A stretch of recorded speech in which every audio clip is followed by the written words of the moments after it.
Meeting downstairs. Okay, great. Mr. CLA, if you could go through the agenda very quickly and share with us which items can go on consent.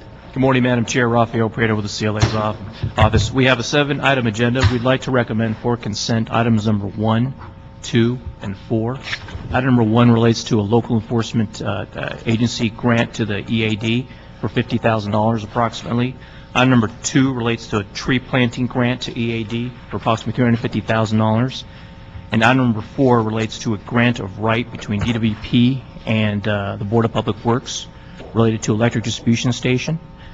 That would leave you with remaining 4 items. All right, we have Mr. Krikorian here and Mr. Koretz here. So we have a majority of the committee and a quorum also. So if my colleagues agree, we can do that without objection on those 3 items? All right, great. Okay, our next item. Item number 3 relates to a report from the CAO relative to a 47-month contract extension with Terralog Technologies related for the continuation of the city's Terminal Island Renewable Energy Demonstration Project. All right, who's here to speak on that matter? Emilio Rodriguez, CAO.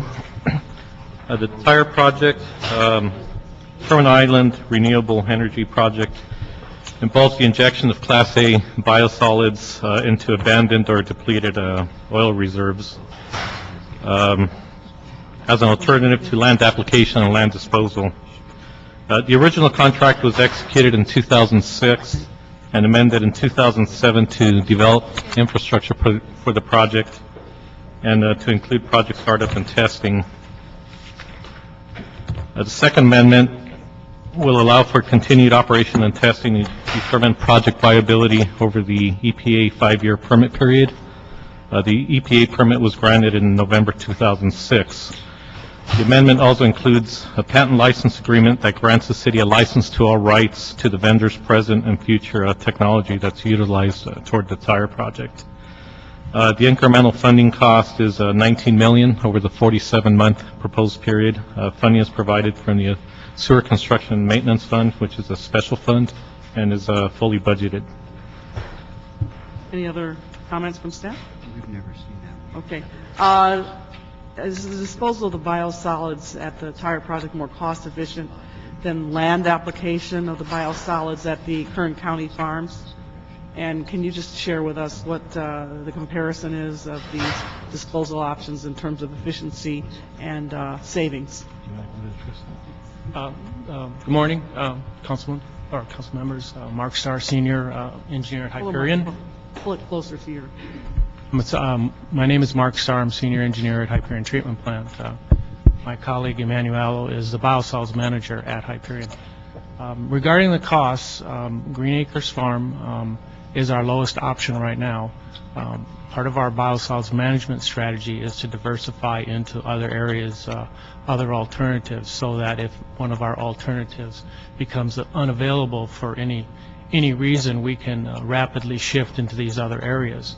The Terminal Island deep well injection is a demonstration project right now. If we move into our 2-tier injection rate, the higher rate, will be about midway between land application at Green Acres, which is our least costly right now, and some of our more expensive options, which are composting. And those options, the composting and some of the land application processes that are a little bit higher than this Terminal Island, are located out in the Arizona area. So we pay a lot for transportation of biosolids out there. If this tire project proves to be successful, is it possible that the energy generated through the injection of biosolids could be included in the city's renewable portfolio standards? I believe so. And in what time frame would you have to judge the success of this project to determine whether or not, what threshold would we have to cross to determine whether or not it could be included in our renewable portfolio standards? I don't have a specific number for you. It is a demonstration project, or it's being performed under a demonstration permit with EPA. We have a 5-year permit with them, and we've went through our startup phase, and now we're entering into the actual operational portion of it. During this stage, we're going to ramp up our injection rate, and our contractor, he's performs the monitoring and analysis, determining any gas that we produce down there, any methane, and its migration, and if and when it becomes of sufficient quantity that we can go drill down and tap that. I'm going to ask the CLA's office to help me to develop a motion so that we can get you to come back and give us some more specific articulation on what those indicators might be that would lead us as a city to be able to include this in our renewable portfolio standard. Because I think that it's excellent that we're doing this and it's a good idea, but in light of where we are these days financially, if we can't have a handle on where we're going with something like this in terms of diversifying our energy portfolio, then I'm not sure why we're doing it. So I think we need to be clear about why we're doing it. So, Mr. CLA, if we can. Madam, I believe on our office's last reading of the various RPS projects that DWP is working on, I believe they actually did list the tire project on there. Okay. I think what we need is simply clarity from the department if in fact they're communicating with sanitation to include it and what actual benefit they could derive. Yeah. We can do it either way, through motion, bring them into committee, at your next meeting to get an update on that as well. Why don't we do it? We'll do a motion to put that on the record so that's very clear about what we want and put in the motion what you just said, and then we will bring them into committee. Okay. They want to make a good record on that. Okay. Okay. And then Mr. Koretz or Mr. Corian, do you have any comments or questions? Well, you asked most of what I had to ask, although the one thing I have left is, where were we supposed to be at this stage? Were we already supposed to be getting some gas from this project? And if we were and we're not there yet, what held us back? As I mentioned, it's a demonstration project. It's the first of its kind out there. So we do have our contractor, and he does have his monitoring equipment in one of the wells, and part of the work with EPA is determine how much gas is generated and how fast it is generated. So we anticipate when we get into the higher injection rates, which is our next step right now, that the gas will start to build up and start to migrate faster to a collection point, which is the high kind of a dome area subsurface. We are seeing some temperature change, which means that we are generating some gas down there, but we haven't measured it yet or quantified. So is this where we expect it to be? Yeah, correct. We're at that stage. We're entering like I said, the operational portion of it now. So the original contract wasn't anticipating getting to the point where we were getting gas that we could use from it? Not immediately. We're going to have to get a substantial amount of biosolids down into the ground to start to see the gas generation. Okay. Thank you. Mr. Corian? Thank you, Madam Chair. The second stage of the contract, which included an increase to the cost ceiling to almost $9 million, was supposed to have included both startup and testing. But I haven't seen any results of any of that testing, anything to indicate whether this test project has already been successful during the first stage. Is there such data, and can you present it to us? I don't have a chart of it here, but our first stage was to the actual first stage was to drill and obtain the permits, and the second stage was the startup, and we were to move into was it 150,000 gallons? 120,000 gallons of digested sludge. Right now, Terminal Island, we're using all of we're injecting approximately 95% or 90% of their digested solids. And we're also taking Hyperion we were taking up to 88 wet tons. We currently are putting a new pump in right now, or the vendor's putting a new pump in. It was delivered last Thursday, so we'll move into, as I said, the operational stage, which is to start taking Hyperion wet cake down to Terminal Island. It has been successful. We met our first, our startup goals within the first 6 months period. Okay, I guess I wasn't being clear. The first phase of the contract was for the amount of $3 million and some change. It then came back to be amended to increase the ceiling to $4.876 million, and according to our staff report, that price was to include the cost, project startup cost, and testing. Yes. So now, is that testing simply operational testing, or was there supposed to be some sort of evaluative data that you could use to determine whether or not this test project was in fact a successful test? Yes, they were to go through first to inject just pure water down there, just to to test out the equipment, how well it worked, and then we moved into brine to go through that stage, and then to slowly ramp up with digested solids and biosolids together, and meeting the criteria of 120,000 gallons per day was part of that startup testing, and we met that. Okay, so the testing was simply to determine whether or not the project could be successful in doing the injection, not in producing methane. Correct. Okay. I didn't see anything in the contract that indicated what the outcome would be when methane starts being produced. Who will own the methane? What will it be sold at a given price? Will we be first in line to purchase it? What's the anticipation of what's going to be done with this renewable energy that's going to be generated? It will be the city's methane, and based on the quantity and amounts, and at what point in time, we can start harvesting that. It becomes economical for that. Then we'll look into various means of reusing or using that, whether it be some micro turbines on site to generate electricity, or to do any further cleaning up and sell it as methane pipeline quality. Okay. And has the project been certified by the California Energy Commission, and is it eligible under the CARB renewable energy standard that's now being developed? Do you know? Or the state's current RPS? I don't know the answer to that one. Emmanuel, do you?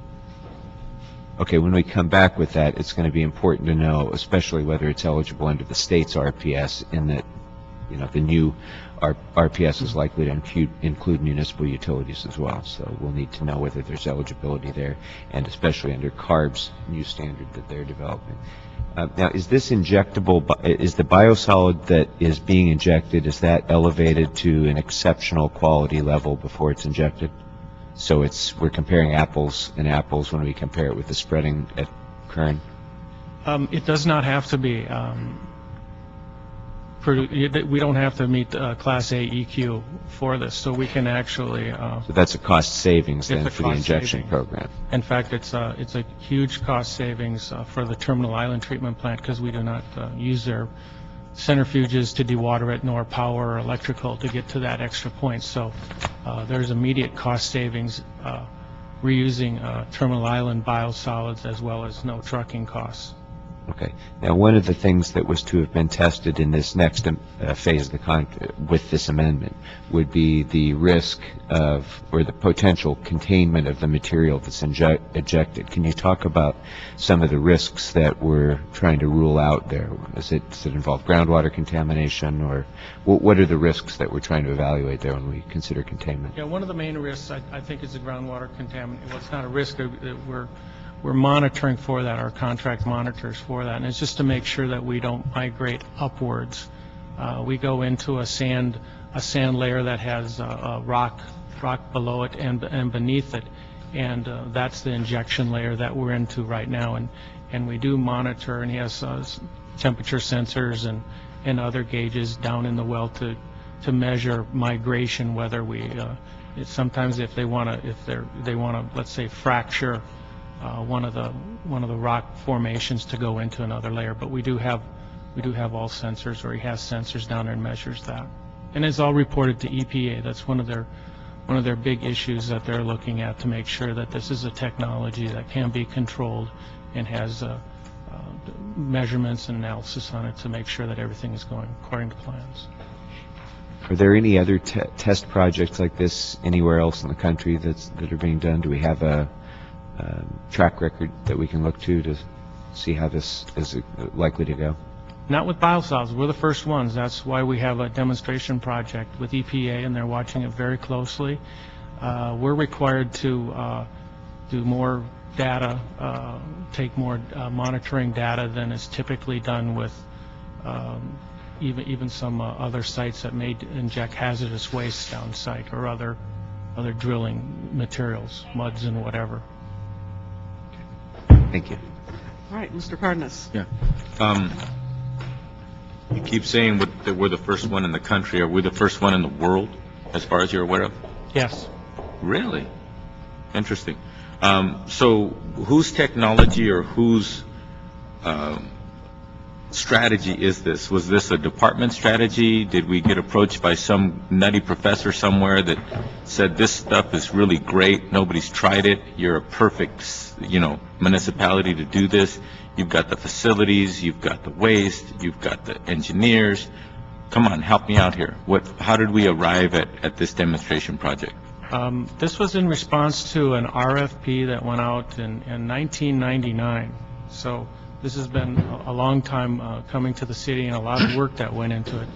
And Terralock Technologies approached the city with a new use or alternative to reuse our biosolids, and their expertise and background has been involved a deep well injection of drilling oils and muds, and they also have some hazardous waste sites where they do inject for that. So they responded to our RFP. They came to us, and it was selected, I think, back in 1999, 2000, as I said.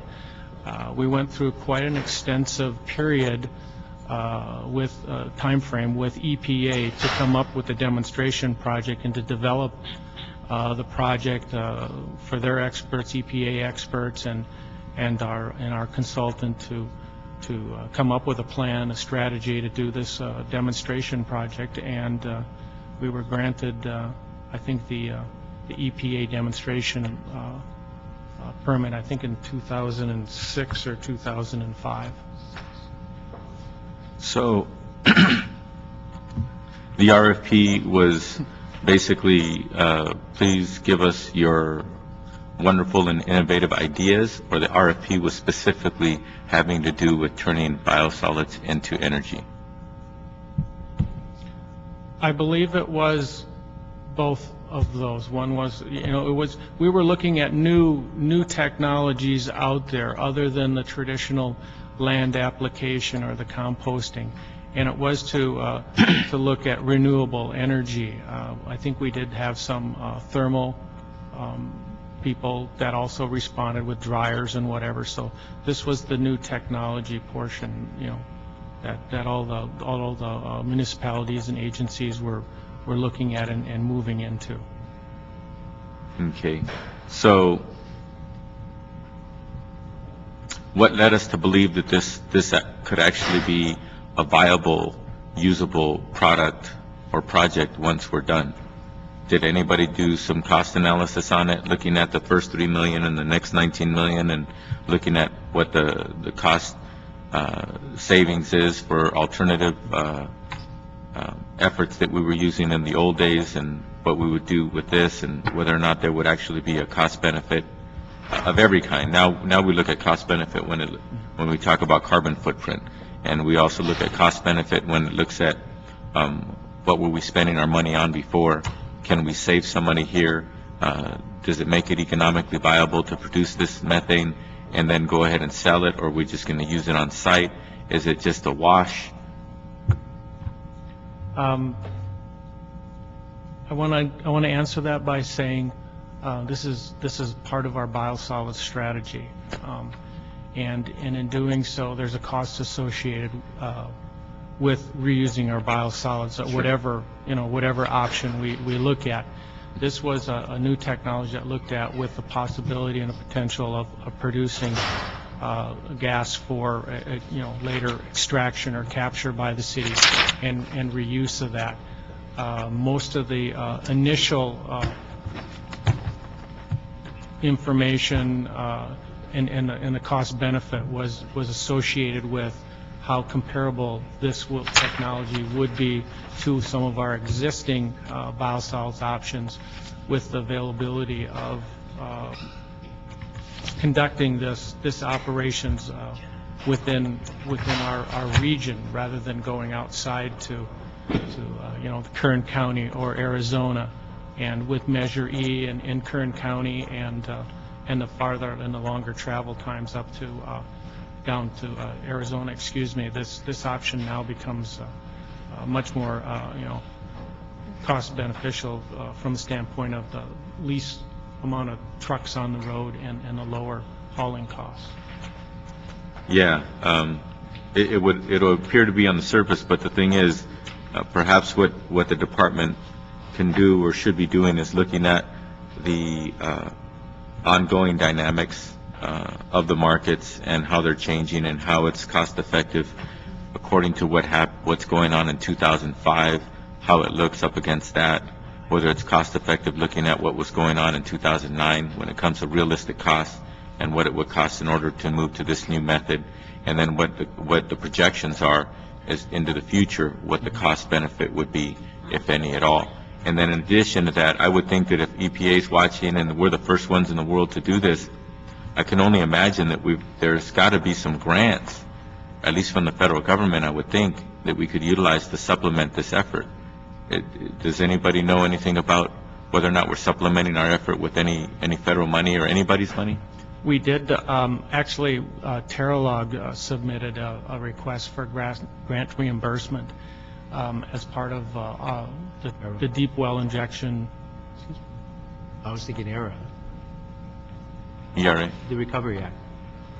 Oh, I think that was it, and it was in joint efforts with the Thumbs project down in Long Beach.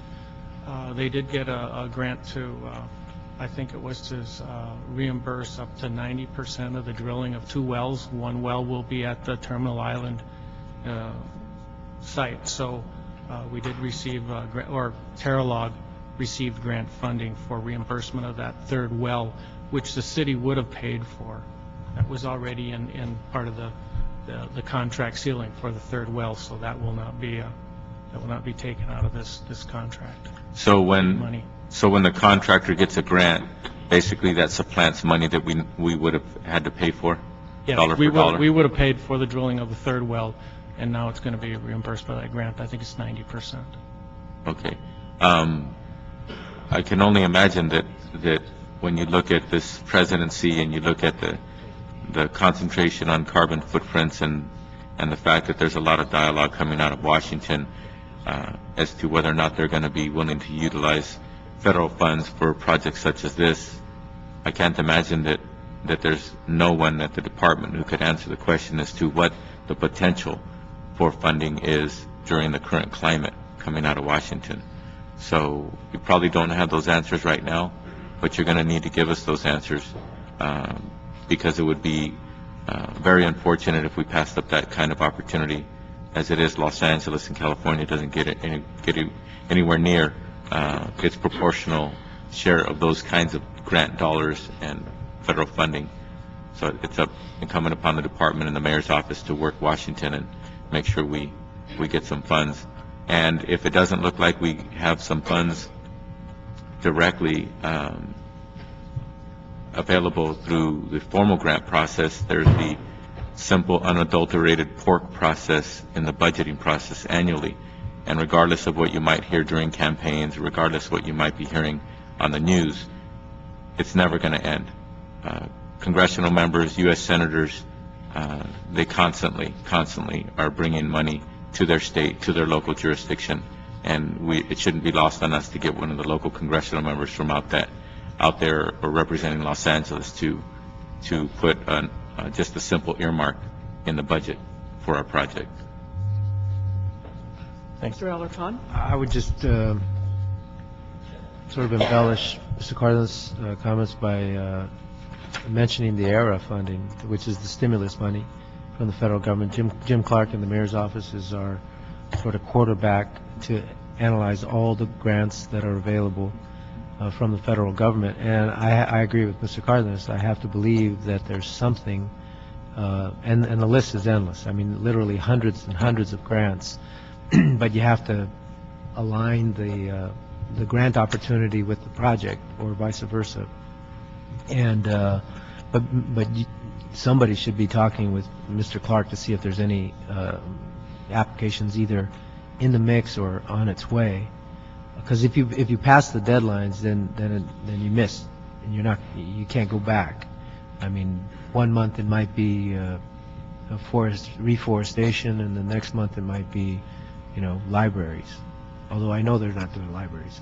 So Jim Clark in the mayor's office can help you with that. I'm sure when we get to the gas extraction stage, we'll be looking at grants at that time for equipment. These are right now, it's stimulus money. You don't want to stimulate the economy next year. It's right now that they're going to spend the money, and it's billions of dollars that are available right now, but they may not necessarily be available next year.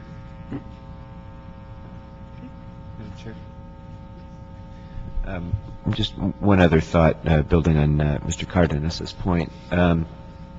Since this is the first project of its kind in the world, and the city has invested $7.9 million in the development of the infrastructure for this project, which will allow this private company, if successful, then to market this technology at a great profit throughout the world. And I did see that the city attorney included an intellectual property protection so that the state would have, so that the city would have a non-exclusive license. But still, clearly this is going to be, if it works, could have the potential to be a highly profitable technology that this company will be able to market. And the city has invested a significant amount in the development of that technology by paying for the infrastructure. When this comes back, and when we're responding to the questions that my colleagues have expressed, I'd also like to know what percentage of the infrastructure was paid for by the city. Is this entirely on our dime? Are we the ones who are paying the full freight for the development of this technology? And if so, then I think we really need to look at sharing some of the benefit of the development of that technology as well. I can answer some of that for you right now. Of the, I think the 7.9 million, that included the drilling of the third well, which we will be reimbursed up to $2 million on. So at this point in time, 7.9 million, we will get $2 million in grant to reimburse the city. We have to continue. Mr. Krikorian, wait a minute. You said earlier that they were applying, that the contractor was applying for some federal funds to get reimbursed up to 90% for the third well. Yes.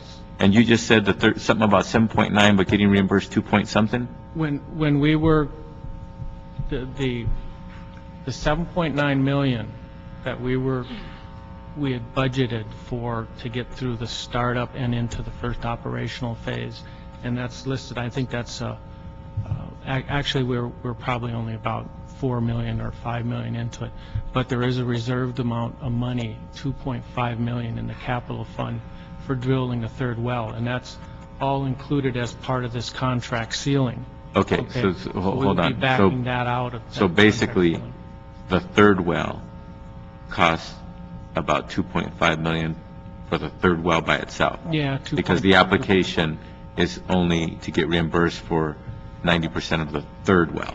Up to $2 So the million. 7.9 has to do with the drilling across the board, not just the third well. Yes. Okay. Everything till we have 2 wells right now, and we have pumps and other site improvements that would have been included up into that portion. Okay. All right, so if there's no further questions or comments, move this matter forward to council if there's no objection to that. All right, next item. Item number 5 relates to DWP report seeking authority to execute amendments to 4 Inyo County lodging contracts. I have representatives of the Department of Water and Power. Okay, who's here on that item? Come on up.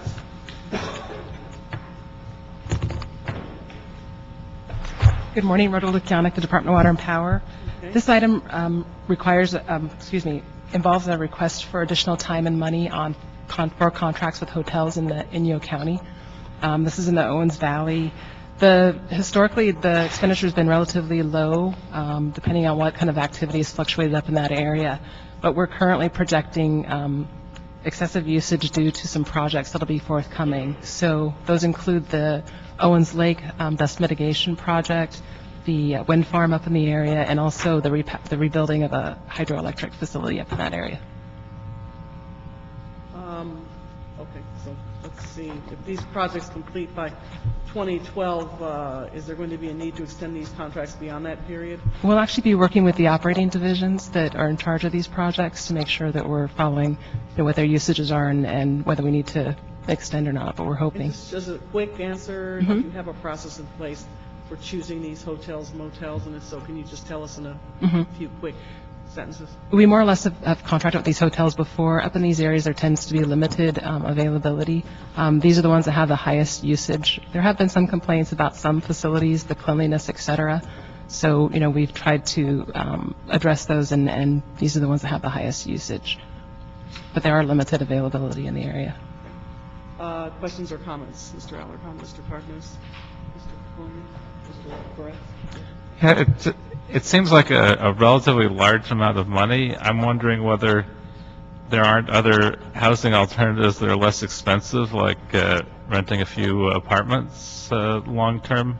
Have you looked at other things that could have saved some money? We have addressed those issues with the operating divisions as well, and we've asked that they keep their eye open for those types of opportunities in the future. We're not committed to using these funds. It's available, so we will continue to pursue that issue with them because we have the same question.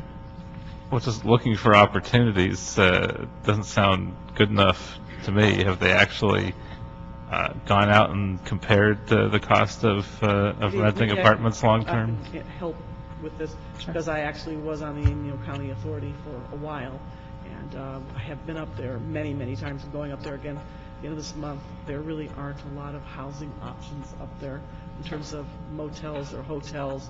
I think the best one in town is the one that has the Creekside. Creekside? Okay. That's where most of the DWP and DWP-related people stay when they go up there, because it is probably the cleanest and, has up-to-date technology. It's a very isolated area. You suggested that, we maybe look at some apartments, and Mr. Cardenas raised an interesting point about the operational costs associated with having to keep those clean and maintain them. So I don't know if that's the best use of our money, but I can tell you firsthand this is a pretty efficient way on an as-needed basis, because, when we need them, then we go up there and we use the rooms, and if we don't need them, we don't use them. Correct. And there's just not a lot of choices up there. That's is it Lone Pine or? These hotels, 2 are in Lone Pine and 2 are in Bishop. Okay. And I don't know if you've ever been up there. I have been to Lone Pine, but as you might expect, I've only stayed in hotels or motels, so I never looked around to see what the local housing market was like. But it would seem like it's not just an occasional visit. If you're talking about 29,000 nights worth, if there is apartment housing, it certainly seems like it would be more cost effective. I could just note, we do have storekeeping staff up there, and one of the gentlemen who transferred from Los Angeles had difficulty finding housing in the area as well, and he was going to be permanently relocating up in that area. So, A number of people who work for DWP commute, which is shocking. It's a long commute. That's I've horrible. done that drive. Do they It's a get long reimbursed commute. for their mileage? You know what? I don't know. When I go up there again this time, I'll ask. If they get but- reimbursed by their mileage, then it's not that shocking. It's Yeah, that's shocking they true. would be reimbursed several That's hundred actually miles a true. day. And they That's have very extreme schedules, where they go up there for 3 or 4 days and then, go home wherever they live. They have unusual jobs up there. Mr. Cardenas. I'm going to ask the department report, since you mentioned that some people actually commute. If people do commute, such as to places like this on a daily basis or what have you, what is the status of the department's policy on reimbursing for mileage? I can get that in. Somebody has the answer? Oh. Actually, I don't have the answer when Yancey Water and Power, but it's not my understanding that people commute from the LA area daily to the Owens Valley area to report to work. So they don't do Well- it on a daily basis. What they do, some of them go stay with people who live up there, people they know, and then they go home. So they get a per diem or something like that? I'm not even sure. Okay, then that begs the next question. What's the per diem rate? Say, for example, somebody's lucky enough, they work for the Department of Water and Power. They live here in the LA Basin, and they go work up in Owens Valley. They happen to have a sister who lives in Owens Valley. And the Department of Water and Power says, look, Frank, we're going to send you up there for a month. So 5 days a week for a month, you get a per diem, per room night, okay? And then Frank goes and stays with his sister Mary. And the Department of Water and Power gives him X amount per night, room and board, all that stuff. On top of that, if he decides he wants to go up there and commute, is there a reimbursement rate for a commute if he's crazy enough to get up at 2 in the morning and go commute, and then crazy enough to drive back every night? I want to know the answer to that question. What right does that worker have if we assign them outside the basin or wherever, in this particular case, to the Owens Valley? What reimbursement rates do they get on mileage? What opportunities do they have? I'm not talking about whether or not they're crazy enough to do it. That's not the question. Technically, what responsibility does the department have to that worker? Okay, we'll report back on that. We have that information. Now, do you understand what I'm saying? Thank you. Thank you. Okay. You All right. might be surprised. Thank you. All right, that'll be without objection. Next item. Item number 6 relates to DWP report relative to agreements with Black and Veatch and URS Corporation. Okay, who's here on that Provide item? geotechnical services. I don't plan on it.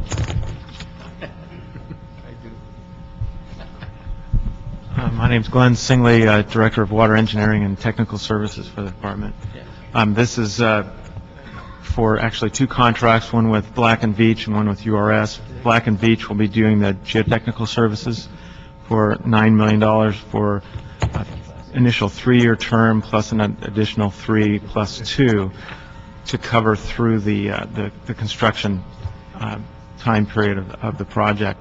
URS is being hired for environmental work, not only to complete the environmental studies initially, but also to maintain the continuity of that environmental process through construction. A lot of times in that area, we have to have somebody on board for archaeological reasons and Native Americans and other things, to have them on hand, as well as the biological and other resources that they provide.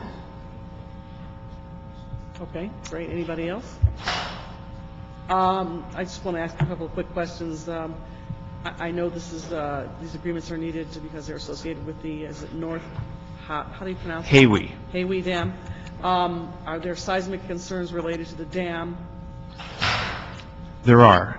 This has been required of us by Division of Safety of Dams that we replace or rehabilitate that dam. We're now operating at a lowered elevation, so we're a certain percentage below what the natural capacity of that dam is. So this reconstruction is necessary. They've basically demanded that of the city to do this reconstruction. Is the state monitoring? Yes. Okay, and then is there any current palpable danger to the public? Pardon me? Danger to the public right now? Not really, because we are operating at a reduced level. So at that reduced level, we've mitigated that. Okay, and then has it, since you've lowered the elevation, has that impacted water storage and aqueduct operations? It does. It reduces the flexibility that we have. So we don't have as much storage as we would like to have for the flexibility of taking the aqueducts out of service and things. We have to minimize those outage times with the reduced storage levels. Okay, and in what time frame do you think realistically the seismic issues can be addressed? We're looking at trying to complete the initial design before 12 and 13 and start construction in about 2012. Okay. And under this development, do you anticipate that there may be any impact on the quality of drinking water? Shouldn't be, because this is actually a dam that's being built outside the existing dam, so it's being built basically in the dry, and so there shouldn't be any impact at all.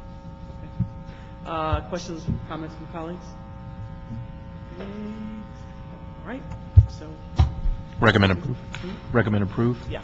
Okay, Without thank you. objection. All right. Thank you. Item number 7 relates to DWP to report relative to access issues associated with the Crowder Lake Fish Camp. This item was continued from your November 24th meeting. I have staff from Okay. DWP. Who's here to talk about this?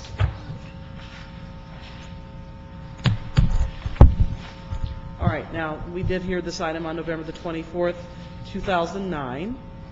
Do you have a report today? Yes, good morning. My name's Marty. Let me I'm sorry. give you a little bit of framework. So we are going to go downstairs at 10, so we can make a quorum on time. I just want you to discuss your findings as it relates to the fish camp and the incident involving Mr. Garrett and Mr. Conaway, and whether or not Mr. Garrett denied Mr. Conaway access to the department's facilities, and what your conclusions are on that, and what can be done on a going forward basis. Thank you. My name is Marty Adams. I'm the Director of Water Operations for LA Water and Power. There is a summary report and investigation of the incident. I understand this morning that it did not make it to this committee from last week. I apologize, but it is coming to you, so you will see the whole investigative report. And on my cover memo for that report, basically the findings of the report is that the incident that allegedly occurred between Mr. Garrett and Mr. Conaway, there were a few witnesses. Our investigator interviewed all the witnesses, and basically it was non-conclusive as to exactly what was said. Certainly, it did appear from all the witnesses that there was not a shouting or yelling match, but there was witness corroboration that Mr. Conaway and his wife were asked to leave the premises, but not asked to leave the premises for the fishing season, but asked to leave the premises because of it was opening day, and apparently, according to the lake manager, they felt that they were distracting the employees. That was their perception of what was happening, so they asked them if they would leave. Following that, I did have some discussions and emails back and forth with Mr. Conaway about the use of the lake, because he was concerned about whether he would be denied access. He did have a slip leased at the lake at the time.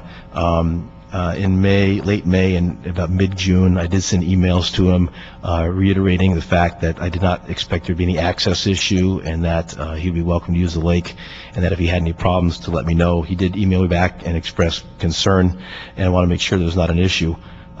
Most recently, on November 25th, the current concessionaire at Crowley Fish Camp did send a letter to Mr. Conaway and also to Mr. Matsui, reiterating that there may have been a misunderstanding and that they were more than welcome to use the lake, and they look forward to their patronage as they've done for many years. That being said, moving ahead, as I believe you're aware, we had a request for proposal out for the lake concession. Currently, the existing concession has expired, and so we're doing a month-by-month extension. We have talked about possibly utilizing the Department of Recreation and Parks to manage the lake as we did in the past. So what was the RFP? What was the framework, and what was the... The RFP was to do a 15-year lease for management of the lake. One of the reasons it was so long is because it involves capital expense on the part of the vendor, and so we need to have a long enough period of time for them to recoup those expenses. And what was the date in the RFP that respondents had to respond? Gosh, the original RFP came before this committee. Well, on March 27th, the council rejected DWP's RFP award, and then we asked you then to reinitiate the RFP process. Right, and we are... So you reinitiated it. Right. What I need to know is when the doors close, so no one else can submit, so we can have you tell us the time frame within which you'll make a decision. We have not put it back on the street. We're getting ready to do so. We're going to make a couple... You haven't We have not re-advertised yet, but we are making some changes to avoid this problem. One of the problems with this that I saw in the lease... Stop right there. Sorry. When are you going to reinitiate the issuance of the RFP? I expect within 2 months. There's probably a month close to that of internal process. Why does it take, because this has been going on since March 27th last year, so why does it take 2 more months?